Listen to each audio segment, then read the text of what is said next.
വിശുദ്ധർ മെയ് 23 കോർസിക്കായിലെ വിശുദ്ധ ജൂലിയ. കാർത്തേജിലെ ഒരു കുലീനയായ കന്യകയായിരുന്നു വിശുദ്ധ ജൂലിയ.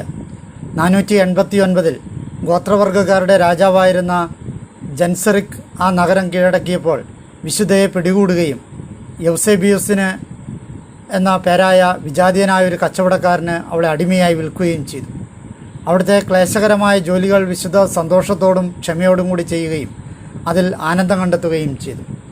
ജോലി ചെയ്യേണ്ടാത്ത അവസരങ്ങളിൽ വിശുദ്ധ പ്രാർത്ഥനയ്ക്കും ആത്മീയ ഗ്രന്ഥങ്ങൾ വായിക്കുന്നതിനുമായി വിനിയോഗിച്ചു.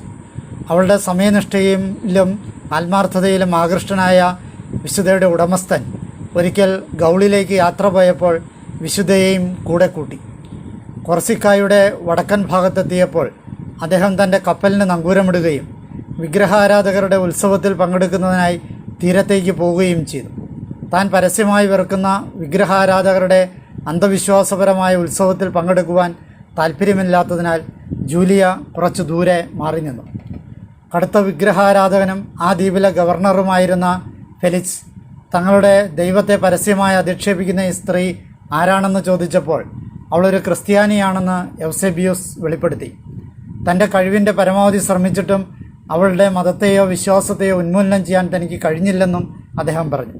മാത്രമല്ല, അവൾ വളരെ കഠിനമായി ജോലി ചെയ്യുന്നവളും വിശ്വസ്തയുമാണെന്നും അതിനാൽ തനിക്ക് അവളെ വിട്ടുപിരിയുവാൻ കഴിയുകയില്ലെന്നും അദ്ദേഹം കൂട്ടിച്ചേർത്തു. ഇത് കേട്ട ഗവർണർ തൻ്റെ അടിമകളിൽ ഏറ്റവും നല്ല 4 സ്ത്രീകളെ അദ്ദേഹത്തിന് വിശുദ്ധയ്ക്ക് പകരമായി വാഗ്ദാനം ചെയ്തു. എന്നാൽ നിങ്ങളുടെ മുഴുവൻ സമ്പത്തിനും അവളെ വാങ്ങുവാൻ കഴിയുകയില്ല. ഈ ലോകത്ത് എനിക്കുള്ള ഏറ്റവും അമൂല്യമായ വസ്തു പോലും ഞാൻ ഇവൾക്കായി ഉപേക്ഷിക്കാൻ തയ്യാറാണ് എന്നായിരുന്നു ഉടമസ്ഥനായ യൗസേബിയൂസിൻ്റെ മറുപടി. എന്നാൽ യൗസേബിയൂസ് മദ്യപിച്ചുറങ്ങുന്ന അവസരത്തിൽ ഗവർണർ വിശുദ്ധയോട് തങ്ങളുടെ ദൈവങ്ങൾക്ക് ബലിയർപ്പിക്കുകയാണെങ്കിൽ താൻ അവളെ മോചിപ്പിക്കാമെന്ന് വാഗ്ദാനം ചെയ്തു. എന്നാൽ തനിക്ക് തൻ്റെ യേശുവിനെ സേവിക്കുവാൻ കഴിയുന്നിടത്തോളം കാലം താൻ സ്വതന്ത്രയാണെന്നായിരുന്നു വിശുദ്ധയുടെ മറുപടി. വിശുദ്ധയുടെ മറുപടി കേട്ടപ്പോൾ താൻ അപമാനിക്കപ്പെട്ടതായി ഫെലിക്സിന് തോന്നി.